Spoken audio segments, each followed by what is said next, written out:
Welcome to She Plants a Vineyard podcast, sponsored by The Affinity Films. I'm your host, Santana Withrow, and today I have a wonderful guest with me, Lyndsay Epling, and I'm so excited that she's here.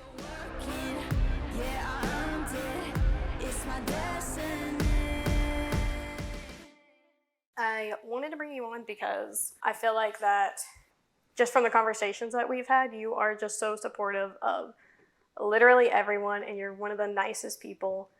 And I think as women, we need other women that are supporting us and supporting each other and just having, those conversations where we don't feel judged and we don't feel like we're not doing enough, and that whatever it is, whatever our goals are, whatever our thing is in life, that it is supported by other women, and it's not a competition. Mm-hmm. It's not anything other than just being there for each other. So yeah.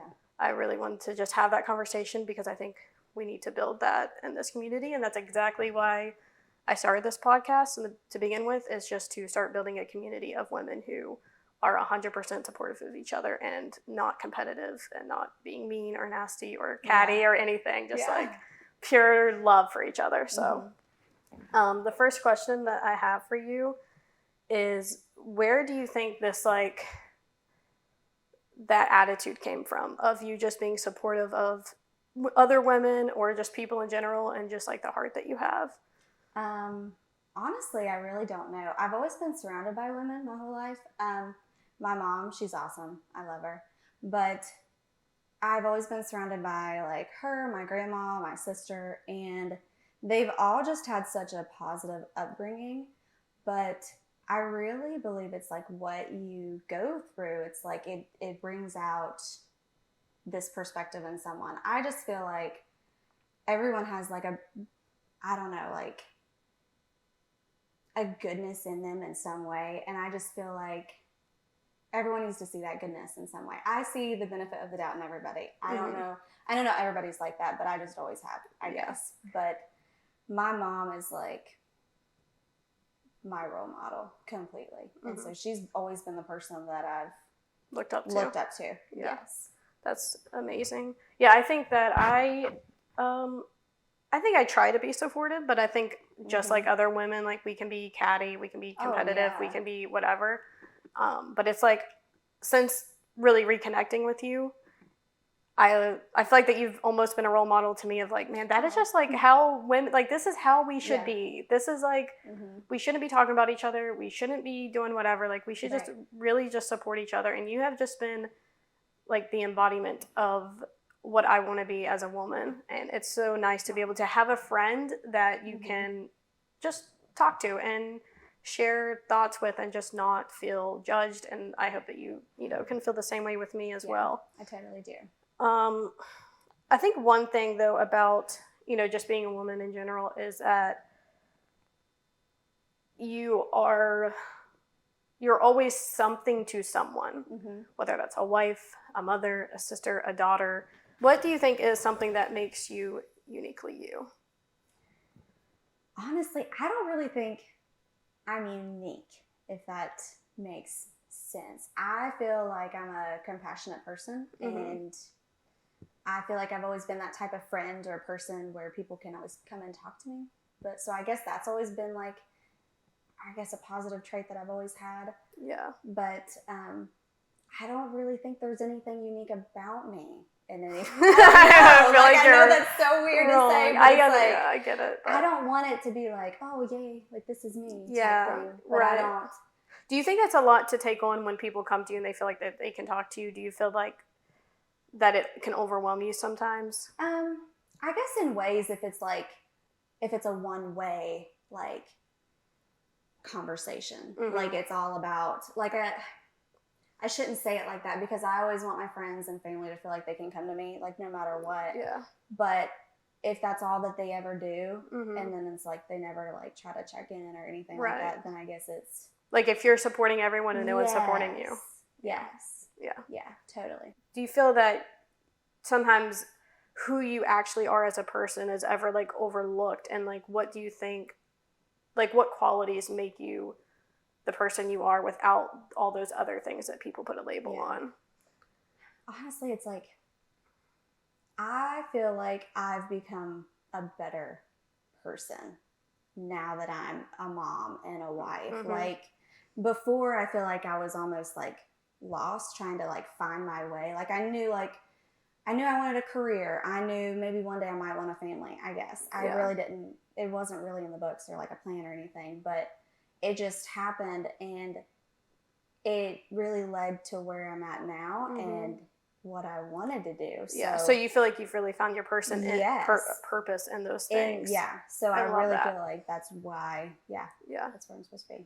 What is your advice to women who feel like they're like doing it all? They're like, they got to be a mom, they got to be a wife, they got to do all these things. Like, what's your advice and how do you handle that personally? You don't have to do it all.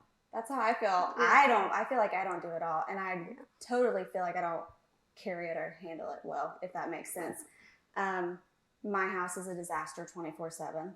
I have laundry piled up. I do not meal prep. I do not do any of that. Yeah.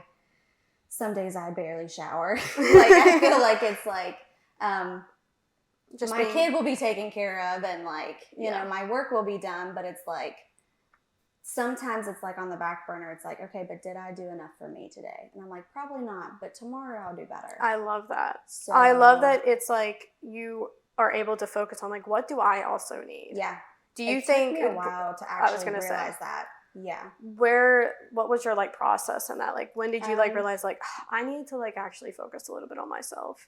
After I had my son, it was kind of, I had him really early. So he was 5 weeks early and it was kind of a traumatic, I say traumatic, but I guess it was just, I was so unprepared when I had him.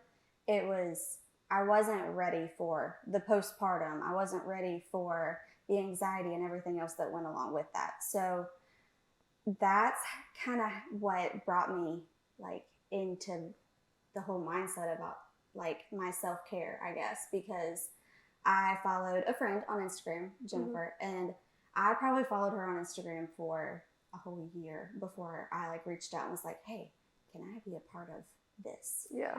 And I watched her every single day post her workouts, post, you know, you can be a mom and you can do this. You can work full time and you can do this. You got to make time for yourself and do this. So it's like, she's the one person that I needed, I guess, to, and I was like on the back burner. I was on my phone constantly. I would be up all hours of the night, whether it's breastfeeding, changing a dirty diaper, whatever it was. So it's like I was scrolling, I was binge watching Netflix or whatever to stay awake. And it's like, so for me, like watching her stuff on Instagram and like on Facebook and stuff, that's what helped me to be like, hey, I'm important too. Yeah. Like I need to go wash my face. Like I need to, you know what I mean? Like I need to like a little bit of self-care. Yeah.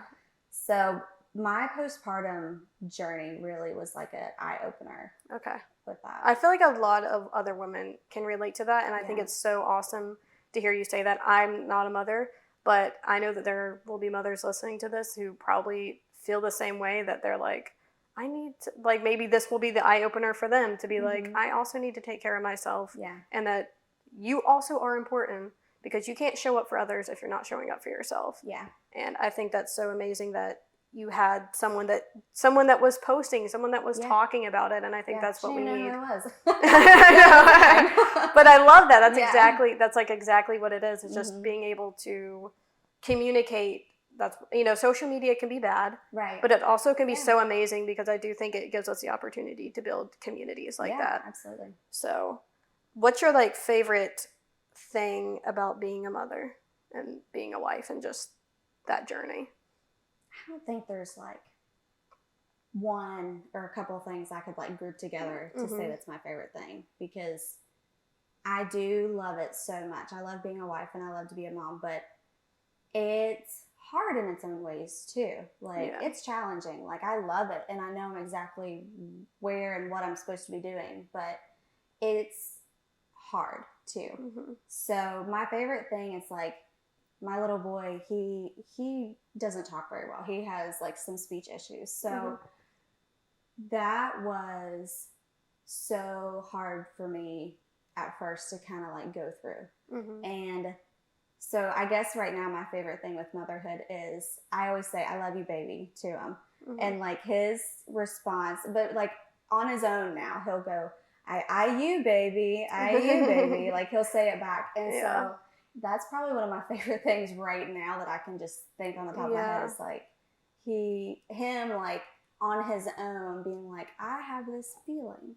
Mm-hmm. And I'm gonna like express it. Yeah, like understanding the comprehension of what you're saying. I you baby. Yeah, that's so amazing. That's such a sweet moment, and I think probably for a lot of moms, it's those little moments that really matter to them.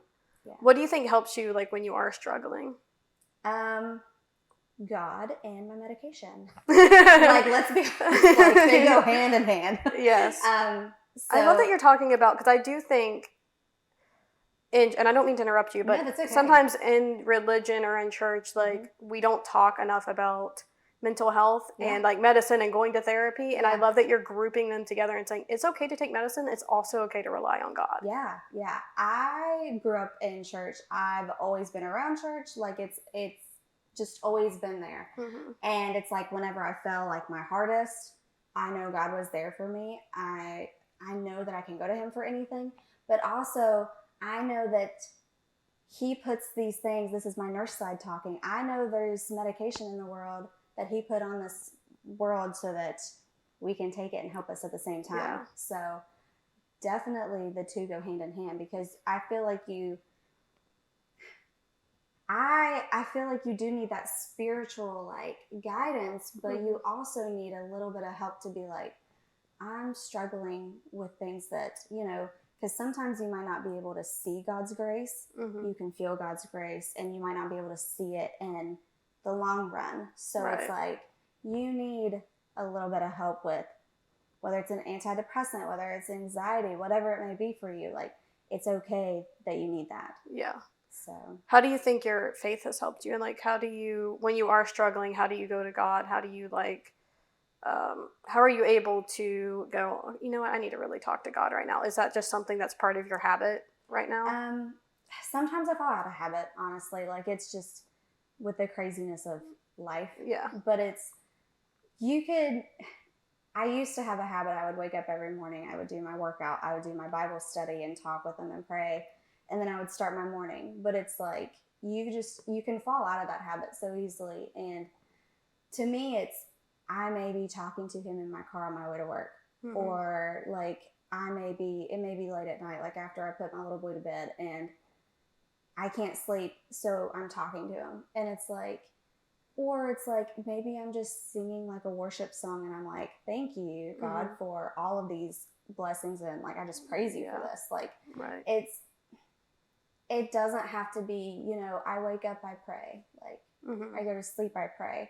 I'm not saying that's bad or anything like that. I think that's but it's great. Like you're like finding little moments in the day where you just can think of Him and be grateful. Yeah.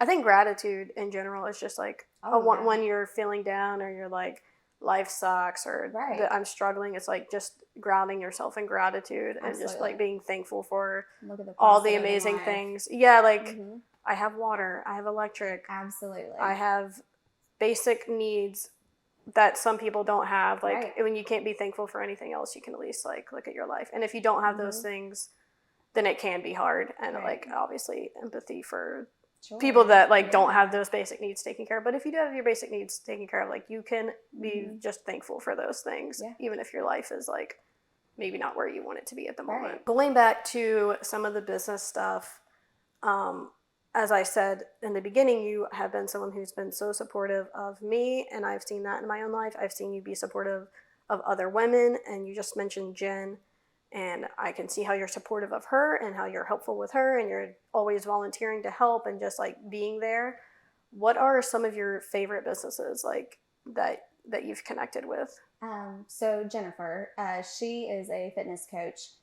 Like I said, I watched her for a long time before I committed, and it doesn't matter, like we've really grown like together as friends, like in my whole like fitness and like health journey, but she's like expanded that friendship too with like who she knows. So she works with a woman named Katie, and she's a registered dietitian, and she looks at food as like it's not bad. It's good for you. Yeah. It fuels our bodies. So it's like Katie's aspect of life is we fuel our bodies with food, and then Jen's is we need to, you know, help with our fitness journey so that we can do the things we want to do. Walk up the stairs. I walked up your stairs earlier. I felt like I was out of breath and I couldn't breathe. Like little things like that. I want to be able to pick up my little boy and not like strain to pick him up or anything. So it's like, it's everyday things that we do, whether it's gardening or anything. So it's like, it's not just, I want to be like a food critic or I want to like just work out like crazy. Like it's a part of your life, and it's like, it's just a healthy outlook of it. And they've really like made that a bigger like picture for me. Cause it's not just, oh, I need to work out, I need to lose weight. Like that's not.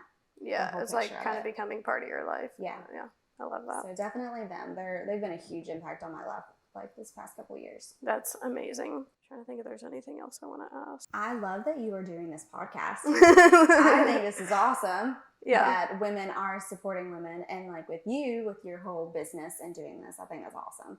So I think you're a positive influence in my life for doing this so that you can outreach to other women for whatever they do, whether it's business, motherhood, whatever it is that they do. Like, well, I appreciate that so much, and I'm so thankful for you to take out time of your day. I know you're like busy, you have a son, you work part-time, you're doing all these other things. So I really appreciate you taking out the time and coming to see me all the way in Spencer. Yeah. Well, thank you. I really appreciate you bringing me all the way out here. And I've loved every minute of it. Yeah. I may have been internally freaking out, but you did amazing. Thank you guys so much for watching, and I will see you again soon.